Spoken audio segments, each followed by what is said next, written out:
예, 나왔죠? 고맙습니다. 예, 오늘 요한복음 2장을 할 건데요. 우리 지난 시간에 한 거를 잠깐 한번 복습을 해보고 2장을 넘어가도록 하겠습니다. 자, 요한복음 1장 29절 보시면 이 장면 많은 분들이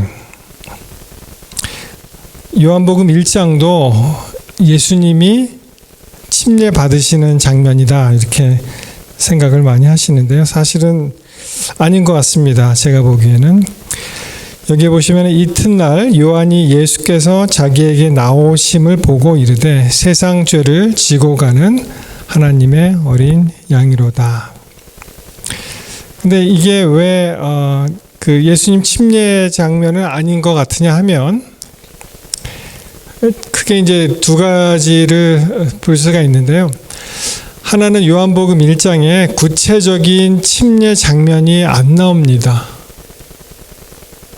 요한복음에는요, 다른 복음서에 이제 비교해서 보면은, 그리고 그 다른 복음서에서 또 보면 침례 직후에 예수님이 무슨 일을 하셨죠? 침례 받은 다음에 이제 광야로 가셔서 이제 시험을 받잖아요. 그렇죠? 근데 그런 대목이 요한복음에 이제 등장하지 않습니다. 그래서 그냥 예수님의 요한복음의 경우는 예수님의 침례 이후에 이 장면이 있을 것이다 라고 저는 생각을 하고요. 구체적인 침례 장면이라고 하는 것은 우리 그 공관복음 아시죠? 이 관점이 같은 거죠. 공관복음은 마태, 마가, 누가 이 세 개는 이제 공관, 이 synoptic gospel 그래요, 영어로는. 그리고 요한은 전혀 다른 각도로 이제 어프로치하기 때문에 이 공관복음에 있는 마태 3장, 마가복음 1장, 누가복음 3장에 보시면 구체적으로 예수님이 이제 물에서 올라오는 장면이라든지 또 하늘이 열린다는 것이 그런 장면, 그리고 성령이 비둘기같이 임하는 그런 것, 그리고 하늘로부터 오는 그런 음성 있잖아요. 내 사랑하는 자, 내 기뻐하는 자, 그 음성이 요한복음에는 기록이 되어 있지 않기 때문에 이것은 침례 이후에 예수님이 사도 그 침례 요한이 예수님을 보았을 때 그 멘트를 한 것이지 이것이 꼭 예수님의 침례 장면은 아니다. 저는 그렇게 생각을 합니다. 그 대신 이제 요한복음 1장 32절에 보시면 요한이 또 증언하여 이르되 내가 봄에 성령이 비둘기같이 하늘로부터 내려와서 그 위에 머물렀더라. 그런 말씀은 있어요. 예수님의 침례 장면하고 이제 비슷한 그러한 그 멘트가 있기 때문에 이제 많은 사람들이 예수님이 이때 침례를 받았다 이렇게 생각하는데 사실은 저는 아니라고 생각을 합니다. 자, 침례 직후에 따라오는 40일의 시험 기록이 없다고 되어 있는데 이것은 또 무슨 말씀이냐 하면은 다른 복음서에 보면은 침례를 받은 예수님이 침례 후에는 타이포가 있네요.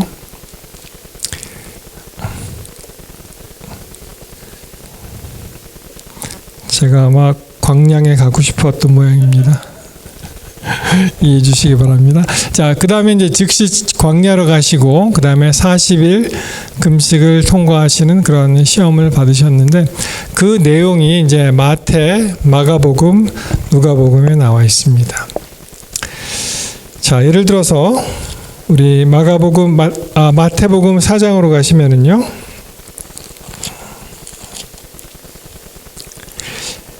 여기에 이제 성령에 이끌려 마귀에게 시험을 받으러 광야로 가셨다. 그리고 뭐 여러분 잘 아시는 그런 말씀이 나오죠.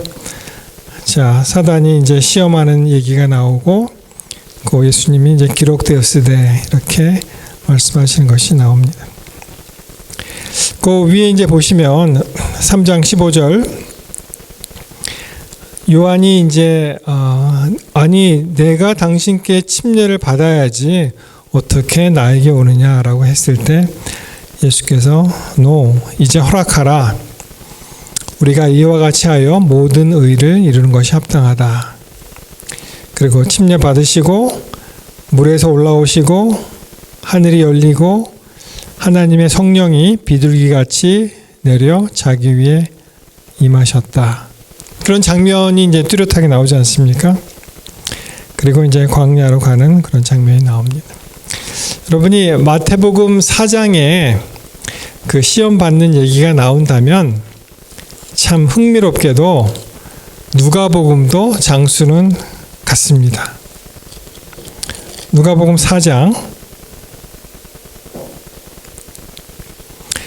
예수께서 성령의 충만함을 입어 요단강에서 돌아오사 광야에서 40일 동안 성령에게 이끌리시며 마귀에게 시험을 받으시더라 이렇게 나오죠. 그래서 그 누가복음도 바로 그 위에 보시면 이 족보 나오기 전에 3장 21절 백성이 다 침례를 받을새 예수도 침례를 받으시고 기도하실 때에 성령이 형체로 비둘기같이 그 위에 강림하였고요. 하늘에서 소리가 났죠. 내 사랑하는 아들 기뻐하는 자 내가 너를 기뻐하노라. 그런 이제 구체적인 그러한 그 시각화할 수 있는 그런 장면이 나오죠. 거기에 비해서 요한복음은 없다. 라는 것을 이제 말씀을 드립니다. 마가복음에도 1장 12절 거기에 이제 나오죠. 마가복음은 굉장히 함축적으로 되어 있기 때문에 장수도 제일 짧고 우리가 그러니까 성미가 급하신 분들은 이제 마가복음을 읽으시면은 그러면은 가장 빨리 읽으실 수 있고 모든 내용을 숙지하실 수가 있습니다. 그래서 여기도 이제 마찬가지로 그 침례 장면이 나오고요. 물에서 올라 10절 마가복음 1장 10절 물에서 올라오시는 장면 하늘이 갈라지고 성령이 비둘기같이 내려오는 것 그리고 하늘로서 소리가 나는 너는 내 사랑하는 아들 너를 기뻐하노라. 그리고 이제 광야로 가는 그런 얘기 나옵니다. 그렇죠?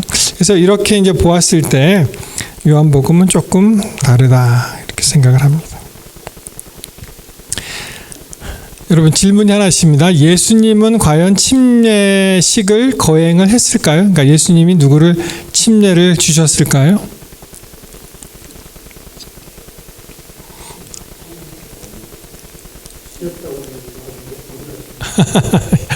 예, 비슷하게 그러니까 예수와 제자들이 침례를 줬다는 그런 말씀은 나오는데 제가 보기에는 예수님이 직접 침례를 베푸시지는 않았을 것 같아요. 예, 그렇게 생각을 합니다.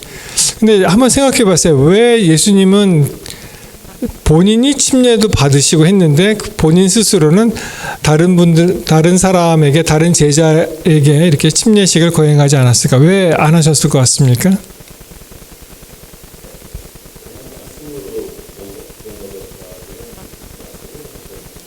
말씀으로 구원 얻어, 그러니까 굳이 하실 필요가 없으셨다. 여러분 혹시 이런 분 계세요? 나는 대총회장한테 침례 받았어 하시는 분 봤습니까? 그러니까 제 생각에 만약에 예수님이 친히 침례를 베푸시면 모든 사람에게 다 베풀 수는 없잖아요. 그러면 그것이 하나의 우상이 되지 않았을까 생각을 하게 되었어요. 나는 예수님한테 침례 받은 사람이야. 나는 이런 사람이라고 혹시라도 그런 거를 이제 방지하시기 위해서 예수님은 스스로 침례를 베푸시는 것을 하지 않지 않았겠는가 저는 그렇게 생각을 합니다. 근데 저희 어머니가 사실은 대총회장한테 침례를 받으신 분이세요. 그때 한강에서 65년도인가 한강에서 그 당시에 피어슨이라는 분이 있었나 봐요. 예, 그분이 한국에 왔을 때 아마 받으셨다고 얘기했는데 뭐 그렇다고 뭐 어머니께서 나는 이런 사람이야라고 자랑은 안 하셨는데 혹시라도 그 예수님한테 받으면 이래봬도 나는 어떤 사람이에요? 예수님한테 직접 침례 그러게 하나의 시험거리가 될 수가 있잖아요. 그래서 혹시 예수님은 그 일을 직접 하지 아니하시고 제자들을 통해서 하지 않으셨나 저는 그렇게 생각을 합니다. 자, 그리고 오늘 우리 오장로님께서 메시지를 주셨는데요. 잠깐 여러분들하고 같이 소개를 하면은 우리 장로님 직접 한번 말씀해 보시겠어요? 예. 장로님 생각에는 그러니까 지난 시간에 우리가 침례 요한이 그 침례 요한의 음식에 관해서 얘기를 좀 나눴었잖아요. 여러분 성경에 의하면 침례 요한이 뭘 먹었습니까? 메뚜기와 석청 그렇게 되어 있잖아요. 그렇죠? 예. 그래서 사실 뭐 지난 시간에 뭐 그냥 잠깐 말씀을 드렸는데 좀 논란이 있는 그러한 이야기입니다. 이것이 왜냐하면은 전통적으로 우리 재림교인을 포함해서 그 중세 시대 때 이제 수도원에 계신 분들이 이게 그 메뚜기가 사실은 채식은 아니잖아요, 그렇죠? 식물성은 아니잖아요. 그러니까 그게 이제 좀 부담이 되는 거예요. 이 중세 그 프리스트 그 수도원에서 수도하시는 분들이. 그래서 이것이 로커스트 빈 트리의 열매일 것이다 라고 이제 주장을 하는 그런 일이 있었는데 우리 교회에서도 사실은 있어요. 그렇게 하시는 분들이. 제가 옛날 일을 기억을 해보니까 뭐 그렇게 관심 있는 것이 아니기 때문에 정확하게 기억은 못하겠습니다만 전에 그 앙겔로스 로드리게스라는 분이 있었어요. 그 대총회 산하에 아마 예언의 신 담당하시는 분 같은데 그분에게 누가 질문을 했습니다. 그 요한이 먹은 것이 메뚜기가 맞느냐 했더니 그분 얘기는 아마 이것이 동일한 이름의 그 로커스트 빈트리의 열매를 먹었을 것이다 라고 아마 했던 것 같아요. 제 생각에 정확하진 않습니다만. 그런데 그 장로님의 그 의견은 뭐였냐면은 여러분 그 탕자의 비유에 나오는 그 탕자의 그 밀 플랜이 어떻게 되는지 아세요? 탕자? 돼지가 먹는, 그죠? 예. 이 쥐엄나무 열매가 이게 후세 사람들이 Saint John's Bread라고 했다 하는 거예요. 쥐엄나무 열매가. 그래서 이제 장로님께서 사진을 보내주셨는데 보니까 그 말하자면은 이걸 뭐라고 표현해야 되나요? 여러분 콩깍지 아시죠? 콩깍지 같이 이렇게 생겨서 마치 이렇게 휘어진 것이 메뚜기의 머리하고 몸통하고 배 쪽으로 가는 이런 모양으로 메뚜기랑 비슷하게 생겼어요. 이게 실제로. 근데 해필이면은 이것이 Saint John's Bread라고 이제 불렸는데 그러니까 이름에도 나왔듯이 이 잔의 빵, 잔이 먹었던 음식이라는 것이 내려왔기 때문에 혹시 이것을 그러니까 식물성을 먹은 것이 아니냐 뭐 그렇게 이제 흥미로운 그런 궁금하다고 이제 주셨습니다. 근데 어떻게 보면은 이것이 장로님하고 이제 텍스트 이제 주고받고 제 나름대로 생각했는데 마치 이런 것 같아요. 여러분 중세 시대에 수도승들이 너무 심심한 거예요. 이게 수도원에 갇혀갖고 매일 하는 일이. 그래서 그들이 뭐 갖고 논쟁을 벌인지 아세요? 그들이 하루 종일 심심하니까 뭐라고 그 디베이트를 했냐면은 여러분이 바늘 있죠, 바늘 그 팁에 천사가 보고 몇 마리라 그러면 안 되죠. 천사가 몇 명이나 앉을 수 있냐 그거 갖고 막 이제 논쟁을 벌였다는 거예요. 그러니까 얼마나 우습습니까? 우리가 생각하기에는. 아니 그게 뭐 천사 하나가 와서 앉든 세 마리라 그러면 안 되죠. 3명이 와서 앉든 그게 뭐 그렇게 큰 일이겠어요, 그죠? 그래서 어떻게 보면은 그 잔이 뭐를 먹었든 사실은 그렇게 큰일 아닌데 그냥 궁금하시고 재미있는 분들은 이제 생각하시는데 제 결론은 지난 시간에도 말씀드렸듯이 지난 시간에 한 거 한번 볼까요? 예. 이 단어요. 아크리스라는 단어가 이제 locust, 우리나라 말로 메뚜기라고 이제 되어 있는 그 원어인데 이 단어 자체가 한 번도 이 곤충 메뚜기에서 벗어난 적이 없습니다. 학자들이 그렇게 얘기를 하는 거예요. 그러니까 저 단어를 썼을 때는 그냥 쥐엄나무 열매로도 쓰였다 그런 게 하나도 없고 성경을 포함해서 모든 다른 문헌들이 있을 거 아니에요. 그 헬라어 책 다른 문헌들이 있는데 한 번도 예외 없이 저 단어를 썼을 때는 메뚜기를 썼기 때문에 저는 개인적으로 여기서 나오는 메뚜기가 그냥 우리가 생각하는 메뚜기라고 저는 이제 생각을 합니다. 왜냐하면 원어 공부를 하다 보니까 그렇게밖에 이제 결론을 내릴 수가 없죠. 지난 시간에 이제 시대의 소망에 있는 말씀을 제가 드렸죠. 시대의 소망 이제 우리 엘렌 화이트이 이제 이렇게 쓴 것입니다. 보면은 맨 밑에 내려가시면 he ate 그가 먹었다 the locust and wild and honey. 그러니까 성경에 나와 있는 그대로의 그 내용이 이제 나오고요. 그리고 이 말씀도 지난 시간에 드렸었죠. 이 CTBH라는 거는 Christian Temperance and Bible Hygiene의 약자예요. 이게 우리나라 말로 번역이 되는지 안 되는지 모르겠는데요. 그리스도인 절제와 성경에 나타난 위생 그 정도 되겠죠.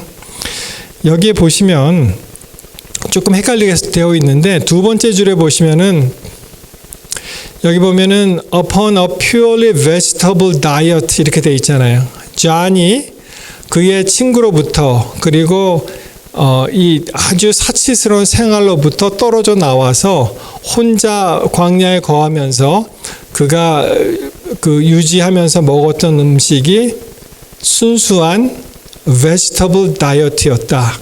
그렇게 되어 있잖아요. 그러니까 식물성 음식에 의존하였다. 그리고 옷차림이 단순하였다. The simplicity of his dress. 그 낙타의 털로 된 옷, 짠 옷. 그리고 사람들이 그 당시에 만연했던 그런 것을 다 떠나서 그가 굉장히 이제 검소하게 살았는데 his diet also of locusts 이렇게 돼 있잖아요. 그러니까 위에는 vegetable diet라고 되어 있고 밑에는 말씀하시기를 메뚜기와 wild honey 석청이었다라고 했는데 성경에 나오는 얘기니까. 그래서 이런 걸로 보아서 굉장히 단순한 음식을 먹었다는 것을 이제 강조함으로써 그 vegetable diet라는 것을 이제 쓰지 않았나 저는 그렇게 생각을 합니다. 그래서 이런 것을 종합하고 그리고 원어에 나온 그 아크리스라는 단어를 종합해 보았을 때 혹시 안타까워하시는 분 계시나요? 안타깝게도 이것이 순수한 우리가 생각하는 그 채식주의자의 그 채식은 아니었다라는 것이 저의 그 생각입니다. 예.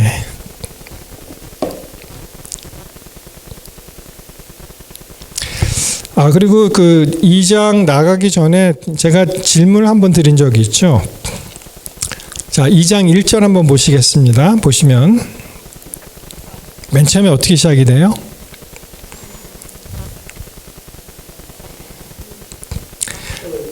예, 사흘 되던 날 이렇게 되어 있습니다. 그렇죠? 근데 여러분 좀 이상하지 않으세요? 왜냐하면 그 1장에 있는 그 문맥을 보시면 무슨 말이 그 날짜와 관련되어서 무슨 말이 많이 반복되어 있는지 기억하십니까? 그 이튿날이라는 말이 무슨 말이죠? 그렇죠. 이 사흘째 되던 날, 사흘 되던 날이라는 뜻은 영어로 보시면은 on the third day 이렇게 되어 있어요. 3일째 되는 날, on the third day, a wedding took place at Cana in Galilee. 갈릴리에 있는 가나에서 혼례가 있었다. 사흘 되던 날에. 그리고 예수님과 예수의 그 어머니가 거기에 계셨다. 이렇게 되어 있거든요. 그런데 자 1절하고 조금 다른 것은 1장 29절에 어떻게 시작되죠? 1장 29절 이튿날 이렇게 시작되잖아요. 이튿날. 영어로는 이튿날은 뭐라고 했을 것 같습니까?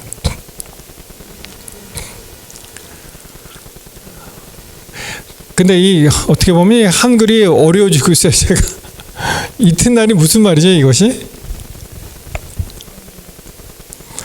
보통 하루, 이틀, 3일, 나흘 뭐 이렇게 되잖아요. 하루, 이틀, 사흘, 나흘, 그죠?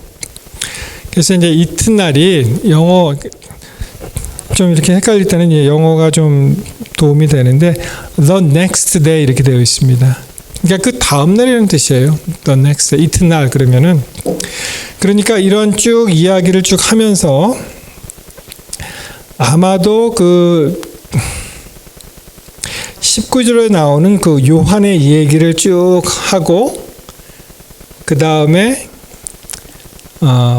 당신이 뭐 저기 엘리야냐 아니냐 막 이렇게 한 날을 중심으로 그 다음 날이 되겠죠. 이튿날이 되면은 그리고 그 다음 날 그 the next day에 요한이 예수님을 이제 만납니다. 그런데 35절에 보면 또 어떻게 되어 있습니까?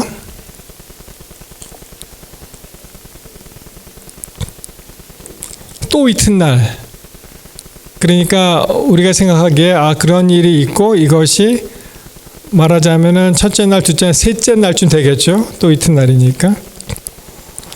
근데 43절에 가니까 또 어떻게 돼 있어요? 또 이튿날 나오잖아요. 그러니까 첫 번째, 두 번째, 세 번째, 이게 한 네 번째 날 정도 되겠죠. 네 번째 날.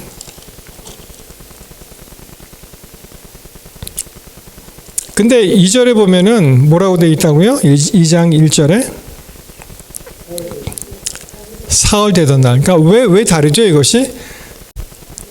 이 사흘 되던 날이라는 의미는 뭡니까? 예, 그러니까 아주 좋은 시작이 언제예요? 사흘 되던 날.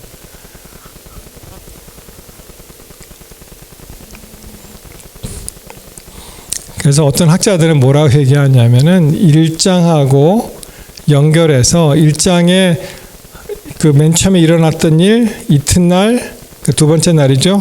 또 이튿날, 세 번째 날이죠. 그리고 이튿날, 네 번째 날이죠. 그렇게 하면은 이것이 완전수가 되냐 안식일입니다. 이렇게 주장하는 분들이 있더라고요.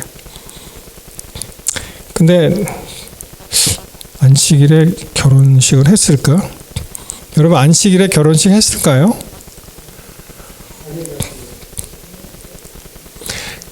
근데 유대 풍습에는 사실 한 일주일 해요. 결혼을. 그죠?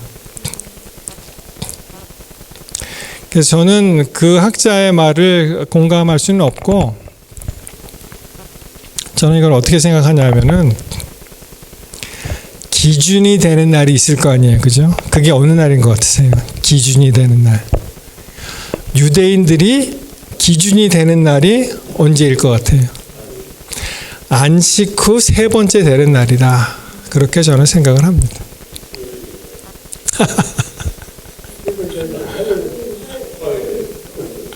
장로님 하루 먼저 가시네요. 그죠? 우리 장로님은 일요일을 지키시는지 처음 알았습니다. 그래서 이 말은 아마도 그 안식일을 기준으로 해서 사흘 되던 날은 안식일 첫째 날, 둘째 날, 셋째 날 그렇게 된 것이 아닌가 저는 그렇게 생각을 합니다.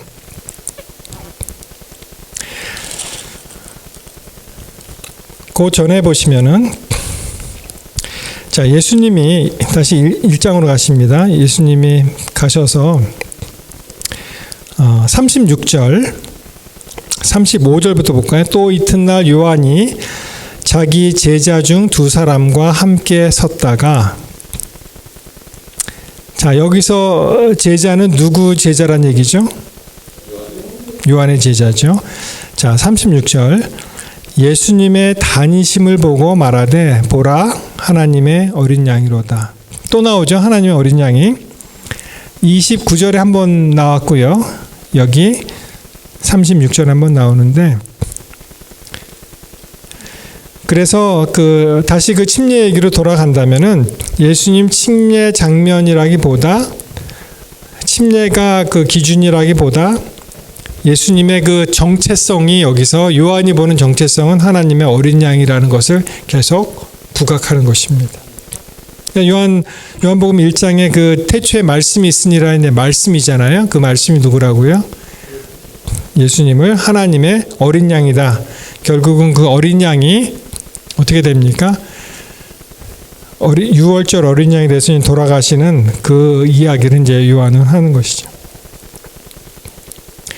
근데 여기 이제 두 제자 중에 한 제자는 나와 있어요. 그죠? 누구였습니까?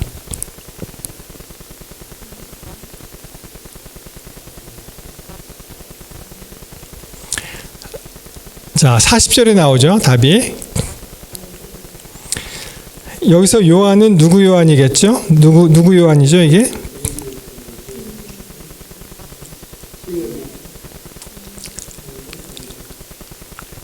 여기서는 이제 침례 요한이겠죠. 그죠? 침례 요한의 말을 듣고 예수를 쫓는 두 사람 중 하나는 누구예요? 안드레. 나중에 이 안드레가 자기 누가 형이고 누가 동생인지는 모르겠는데 아마 보통은 안드레가 형이라고 생각하나요? 그래서 여기 보시면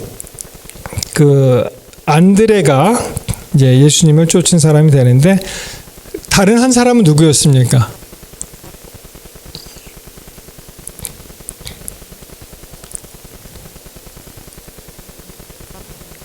여러분, 요한은 자기 이름을 이렇게 드러내서 얘기하지 않죠.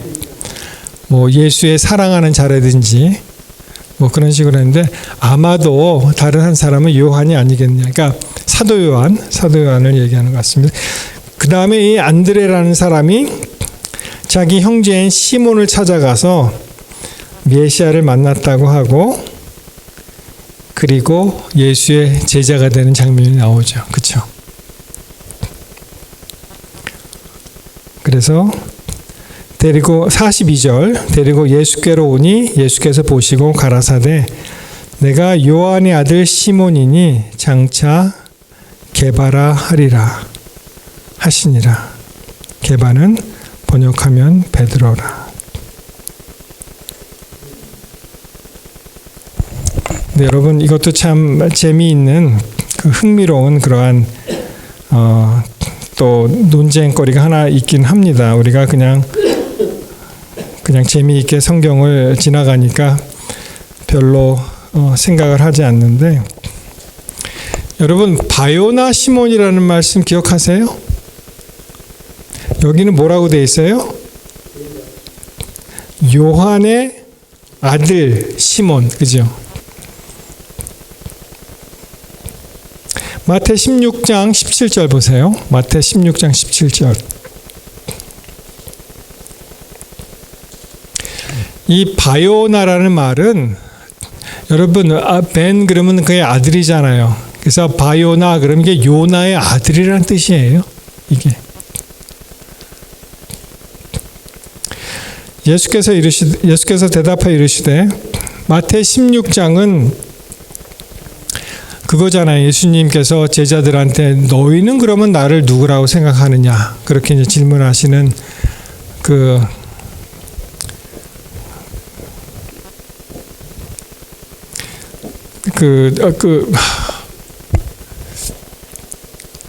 제가 이스라엘에 방문했을 때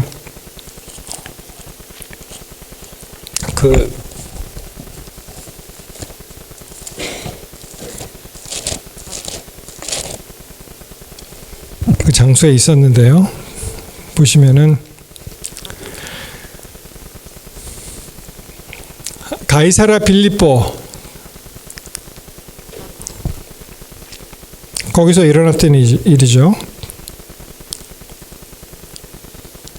사람들이 이렇게 얘기합니다. 사람들이 인자를 누구라 하느냐. 13절, 16장 13절.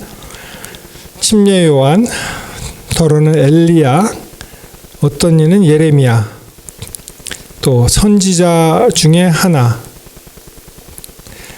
그랬더니 그러면 너희는 나를 누구라 하느냐. 그 제자들이 예수님과 같이 다녔었잖아요. 이 나서기 좋아하는 시몬 베드로가 이렇게 얘기하죠. 주는 그리스도시요 살아계신 하나님의 아들이다. 뭐 정답 중에 정답을 얘기했습니다. 그때 칭찬하시면서 말씀하시는 건 17절에 나오는데요. 바요나 시모나 내가 복이 있도다. 이를 내게 알게 한 이는 혈육이 아니고 하늘에 계신 내 아버지시니라. 이렇게 나옵니다. 근데 이 바요나의 바 있잖아요. 이게 바르라는 아람어는 이게 아들을 나타내는 말이에요. 그러니까 바요나 그러면 이게 요나의 아들이라는 뜻입니다. 요나의 아들. 바요나 시몬, 요나의 아들. 그런데 요한복음 1장 42절에는 뭐라고 나온다고요? 요한의 아들 시몬 이렇게 나오잖아요. 또 이것도 신학자들이 또 논란이 많습니다. 이것이 뭐 히브리 헬라어 원어로 풀었으면은 이것이 이렇게 비슷해서 뭐 이렇게 된 것이다. 뭐 제일 쉬운 답을 찾으면은 그 시몬 베드로의 그 아버지 이름이 두 개면 딱 좋겠어요. 그죠? 요나라고도 부르고 요한이라도 부르고. 그것도 가능성이 있습니다.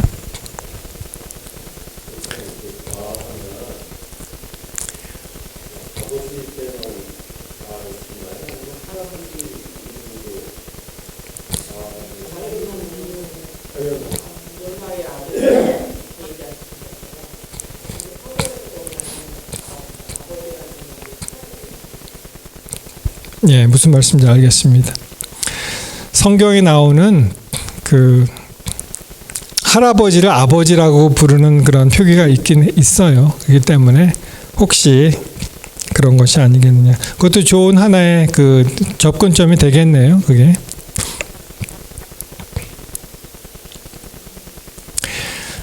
뭐 그거는 또 나중에 시간 있을 때 다시 살펴보도록 하고요. 그 다음에 이제 빌립이 또 나오는 그런 얘기가 나오죠. 자, 43절. 이튿날 예수께서 갈릴리로 나가려 하시다가 빌립을 만나 이르시되 나를 조치라 하시니 빌립은 안드레와 베드로와 한 동네 벳세다 사람이라. 그렇게 되어 있습니다. 그러니까 지금 어떻게 돼요? 계보가 요한, 빌립, 안드레, 베드로 이렇게 지금 나온 거죠. 근데 이 빌립이 다시 또 다른 사람을 소개하는데 그 사람이 누구였습니까? 45절에 예, 나다나엘. 이게 엘 들어가면은 이게 하나님을 나타내는 거잖아요. 이게 엘. 그래서 뭐 다니엘 그러면은 하나님은 나의 심판자 이렇게 돼. 나다나엘은 무슨 뜻입니까? 그냥 쉽게 얘기하면은 이게 하나님의 선물 이런 뜻이에요. 나다니엘 그러면은 나다나엘 하나님의 선물. 빌립이 나다나엘에게 찾아 이르되 모세가 율법에 기록하였고 여러 선지자가 기록한 그 일을 우리가 만났으니 요셉의 아들 나사렛 예수라. 46절에 보시면은 나다나엘이 좀 감칠맛 나게 표현하면은 택도 없는 소리 하지 마라 이렇게 얘기한 거죠. 나사렛에서 무슨 선한 것이 날 수 있느냐. 그때 빌립이 뭐라고 했습니까? 와 보라. 여러분이 와 보라라는 말을 제가 참 좋아하는데요. 이게 와 보라 그냥 나오니까 그냥 지나가는데, 그래서 그 영어가 좀 편하신 분들은 영어로도 한번 읽으시면 좋은 게, 한글로 읽을 때 놓친 그러한 단어나 구절 있잖아요. 그런 곳이 영어로 또 이렇게 보시면 이렇게 탁 들어오는 게 있는데, 그 중에 하나가 이게 카멘스입니다. 예, 카멘스. 막 누가 이제 의심을 할 때 뭐라 그래요? come, 와서 see, 봐라 이거예요. 와보라. 대표적인 게 여기 그 39절에도 나와요. 요한복음 1장 39절. 예수께서 뭐라고 했습니까? 가라사대 와보라 카멘시. 자, 빌립이 1장 46절에 뭐라고 합니까? 빌립이 가로되 와보라 카멘시. 그래서 이러한 흥미로운 구절들이 많이 나오는데, 그 중에 하나가 또 여러분 나중에 4장 공부할 때 나오겠습니다만 4장 29절 한번 보세요. 요한복음 4장 29절.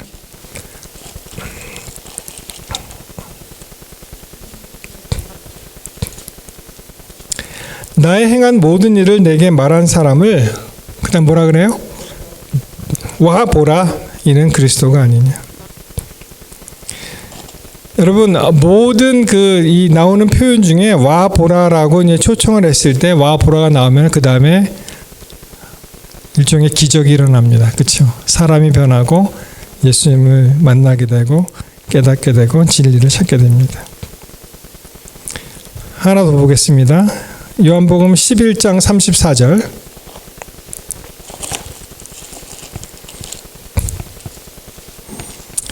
요한복음 11장 어떻게 외우셨습니까? 나사로가 걸어가는 10일 젓가락같이 걸어다니는 장면을 기억하시고, 요한복음 11장은 나사로의 이야기구나라는 기억하시는데, 자, 나사로가 죽었어요. 예수님이 죽기 전에 왔으면 나사로가 어땠을 것 같습니까? 가족들 생각에 죽지 않았을 것 같죠. 근데 결국은 죽고 완전히 죽는 것을 확인하기 위해서 며칠 지났어요. 예, 4일이 지나가죠. 자, 34절 예수님이 이렇게 말씀하십니다. 그를 어디에 두었느냐 했을 때 뭐라고 얘기를 해요? 주여 와서 보옵소서. 이게 와보라. 여러분, 항상 이 와보라는 표현이 나오면은 그 다음에 기적 같은 일이 일어납니다. 죽은 사람이 살아나고요.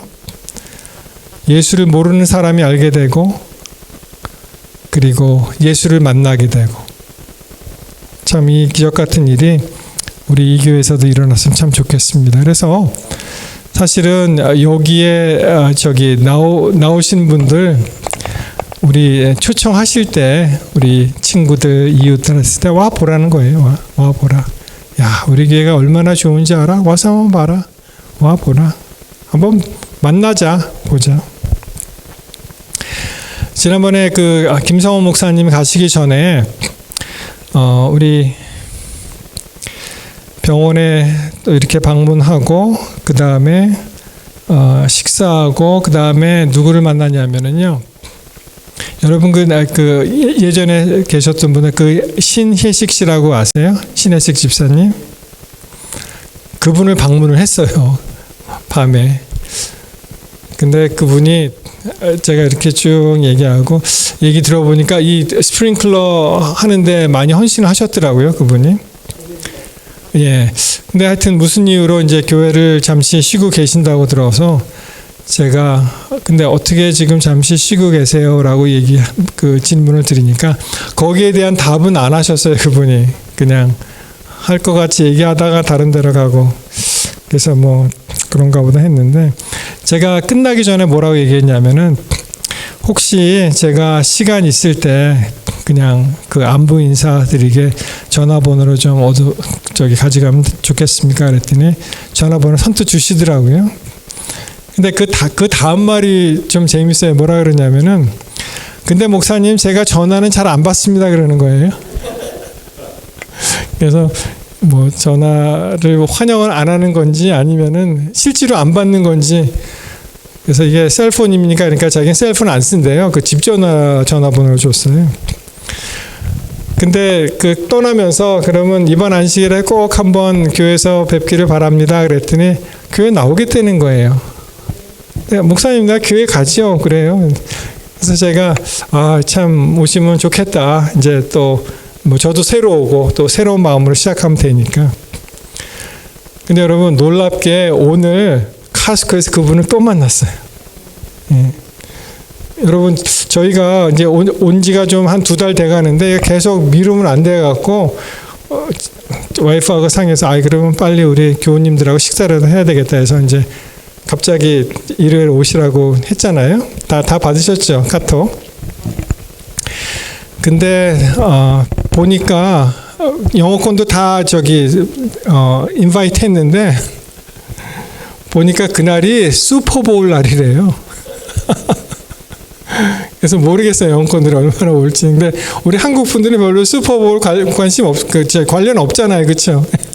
하여튼 날짜를 잡았는데 어떻게 그렇게 잡게 되었는데 그분을 만나서 여기서 이렇게 딱 보니까 알겠더라고요. 그분도 저를 이제 이렇게 보고 인식하시고 그래서 이제 반갑게 인사를 했는데 그래서 이번에 내일 교회에서 그러면 배우면 참 좋겠습니다. 그랬더니 오겠다는 거예요. 그래서 혹시 내일 오시면은 좀 이렇게 잘 이렇게 좀 따뜻하게 그렇게 해주시면 좋을 것 같습니다. 여러분 그래서 우리가 이 와보라 이 교회가 얼마나 좋은지 아느냐 와보라 그러면 기적이 일어난다는 것을 여러분 꼭 기억하게 되시기를 바랍니다. 많이 초청해 주세요. 와서 봐야 됩니다. 우리가 이렇게 대면 예배로 뭐 그렇게 많이 모이지는 못했지만 이렇게 시작하는 것은 굉장히 뜻깊고 귀중한 일이라고 저는 생각을 합니다. 그러니까 와서 봐야 됩니다. 와서 또 이렇게 얼굴을 나누고 해야 됩니다. 예, 오늘 또 본격적으로 2장 그러면 다음 시간에 하시도록 하고요. 제가 기도하고 마치는데 여러분 제가 기도 끝난 다음에 또 개인 기도 또 해주시고 돌아가시면 되겠습니다. 기도하시겠습니다.